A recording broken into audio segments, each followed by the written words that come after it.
Hello friends, ఎలా ఉన్నారు అందరూ? నేనైతే చాలా బాగున్నానండి. మీరు ఎలా ఉన్నారో నాకు కామెంట్ సెక్షన్లో షేర్ చేసేయండి. ఈరోజు మనం వెజ్ బిర్యానీ చేసుకుందాం. దానికి కావాల్సింది మన దగ్గర ఇంట్లో ఉన్న వెజిటేబుల్స్ ఏవైనా యూజ్ చేసుకోవచ్చు. అండ్ దాంతోపాటు బిర్యానీ మసాలా ఉంటుంది కదా, అవన్నీ కూడా బే లీఫ్ కానివ్వండి, షాజీరా, మరాఠీ మొగ్గ, అనాస పువ్వు, లవంగాయలు, ఇలాచి ఇవన్నీ వేసుకోవచ్చు.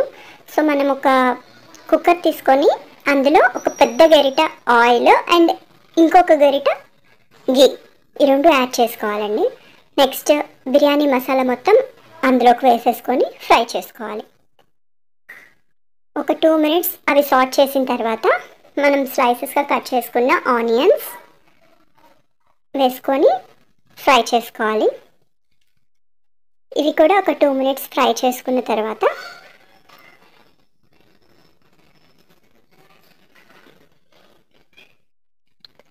పచ్చిమిర్చి కూడా వేసుకున్నాను. అండ్ పచ్చిమిర్చి వేసిన తర్వాత క్యారెట్ వేసుకొని ఒక 2 minutes ఫ్రై చేసుకోవాలి. సో అది కూడా ఫ్రై అయిన తర్వాత మనం బీన్స్ వేసుకుంటున్నాను నేను. అంటే 1 by 1 మనకి ఐడియా ఉంటుంది కదా, ఏవి త్వరగా కుక్ అవుతాయి, ఏవి లేట్గా కుక్ అవుతాయి అని చెప్పి. దాని ప్రకారం మనం అన్ని వెజిటబుల్స్ యాడ్ చేసుకుంటూ ఉండాలి. ఈ వెజ్జెస్ కొంచెం కుక్ అవ్వడానికి సాల్ట్ యాడ్ చేసాము.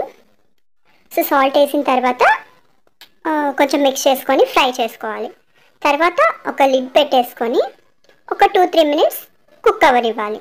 2-3 minutes అయిన తర్వాత లిడ్ ఓపెన్ చేసుకొని మధ్య మధ్యలో సాట్ చేసుకుంటూ ఫ్రై చేసుకోవాలి. తర్వాత ఒక 2 spoons జింజర్ గార్లిక్ పేస్ట్ వేసుకోవాలి, ఫ్రెష్గా గ్రైండ్ చేసుకున్నది. అదైతే ఫ్లేవర్ చాలా బాగుంటుంది. అండ్ ఇది వేసిన తర్వాత చక్కగా మిక్స్ చేసేసుకోవాలి. నెక్స్ట్ ఒక 2 టొమాటోస్ వేసుకోవాలండి. బాగా పండిపోయిన టొమాటోస్ అయితే మనకి టేస్ట్ బాగుంటుంది అండ్ కలర్ కూడా చాలా బాగుంటుంది. సో ఆ 2 టొమాటోస్ని స్లైసెస్గా కట్ చేసుకొని యాడ్ చేసుకున్నాము. అది కూడా ఫ్రై చేసుకోవాలి. ఇవన్నీ ఫ్రై అయిన తర్వాత పక్కన పెట్టుకున్న పుదీనా అండ్ కొత్తిమీర కూడా యాడ్ చేసేసుకోవాలి. ఇవి యాడ్ చేసుకొని మిక్స్ చేసుకుంటూ ఫ్రై చేసుకోవాలి. సో ఒక 2 minutes మనం లిడ్ పెట్టి వీటిని కుక్ అవ్వనిద్దాము. ఇవి కుక్ అయిన తర్వాత లిడ్ ఓపెన్ చేసేసి కొంచెం మనం ఈ క్యారెట్ని కానీ టొమాటోని కానీ అట్లా ప్రెస్ చేస్తే స్పూన్తో అవి కొంచెం మెత్తగా అయిపోతాయి. సో అలా అయినప్పుడు కుక్ అయినట్టు. సో ఇది అయిన తర్వాత నేను 2 glasses ఆఫ్ రైస్ తీసుకున్నాను. సో 2 glasses-కి 4 glasses వాటర్ యాడ్ చేసుకోవాలి. ఈ వాటర్ ఆల్రెడీ మెజర్ చేసి పెట్టుకున్నాను కాబట్టి ఒకసారి వేసేసాము. నెక్స్ట్ వాటర్ వేసిన తర్వాత మనం టేస్ట్కి సరిపడా సాల్ట్ వేసుకోవాలి. సాల్ట్ కూడా యాడ్ చేసిన తర్వాత ఒకసారి సాల్ట్ చేసేసి ఒక హాఫ్ లెమన్ అనేది దాంట్లో స్క్వీజ్ చేసుకోండి. లెమన్ వేయడం వల్ల మనకి రైస్ అనేది పొడి పొడిగా ఉంటుందండి.